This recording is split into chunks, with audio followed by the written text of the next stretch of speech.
Big boss season 8 weekend రోజున house mates review ఇవ్వడం కోసం స్టేజ్ పైకి వస్తారు నాగార్జున. మంచి ఇంట్రో సాంగ్తో వచ్చిన నాగార్జున అందరినీ ఆకట్టుకుంటాడు. ఇక దాని తర్వాత హౌస్ మేట్స్ అందరి బాగోగులు కనుక్కుంటారు నాగార్జున. హౌస్ మేట్స్ అంతా ప్రభావతి 2.0 వల్ల అందరికీ ప్యాచ్లు పడ్డాయి సార్ అంటారు.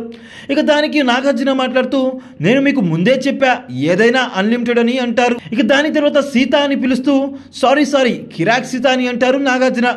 నాగార్జున నోట ఆ మాట రాగానే సీత ఎగిరి గంతేసి చాలా ఎమోషనల్ అవుతుంది. దాని తర్వాత సీత నీ ట్రాన్స్ఫర్మేషన్ పీరియడ్ కంప్లీట్ అయిందమ్మా అని అంటారు నాగార్జున. నువ్వు ఈ వీక్ మొత్తం కిరాక్ ఆట ఆడావు, అందుకనే కిరాక్ సీత అని పిలిచాను. ఎవరికి ఏ హెల్ప్ కావాలన్నా అసిస్ట్ చేస్తున్నావు, కిచెన్లో చాలా బాగా డ్యూటీ చేస్తున్నావు, ఆర్గ్యుమెంట్ కూడా చాలా కన్స్ట్రక్టివ్గా చేస్తున్నావు, టాస్క్లు బాగా ఆడుతున్నావు, బట్ సంచాలకుగా ఫెయిల్ అయ్యావు. అక్కడ ఉన్న వాళ్ళు అందరూ రూల్ బుక్ చదవమంటే చదవకుండా ఓవర్ కాన్ఫిడెన్స్తో టాస్క్ని గందరగోళం చేశావు. అలానే గొడవలు పడుతున్నావు, ప్రతి చిన్నదానికి ఎమోషనల్ అవుతున్నావు. ప్రేరణతో గొడవలో నీ తప్పు లేకపోయినా దాని తర్వాత నువ్వు విష్ణు చేసిన పని చాలా వర్స్ట్గా ఉంది. నేను హౌస్లో ఉన్న వాళ్ళందరికీ చెప్తున్నా మరొకసారి, హౌస్లో అబ్యూజివ్ వర్డ్స్ యూజ్ చేస్తే పనిష్మెంట్ చాలా సివియర్గా ఉంటుంది.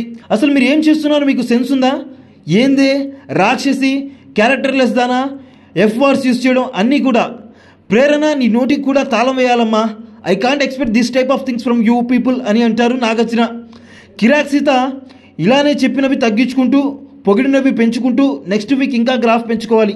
ఈ వీక్ అయితే 85 వేస్తున్న మార్కులు అని అంటారు నాగార్జున. అయితే కిరాక్ సీతకి నాగార్జున ఇచ్చిన రిపోర్ట్పై అలానే ఈ వీక్ మొత్తం సీత ఆట మీకు ఎలా అనిపించిందో కామెంట్ రూపంలో అయితే తెలియచేయండి.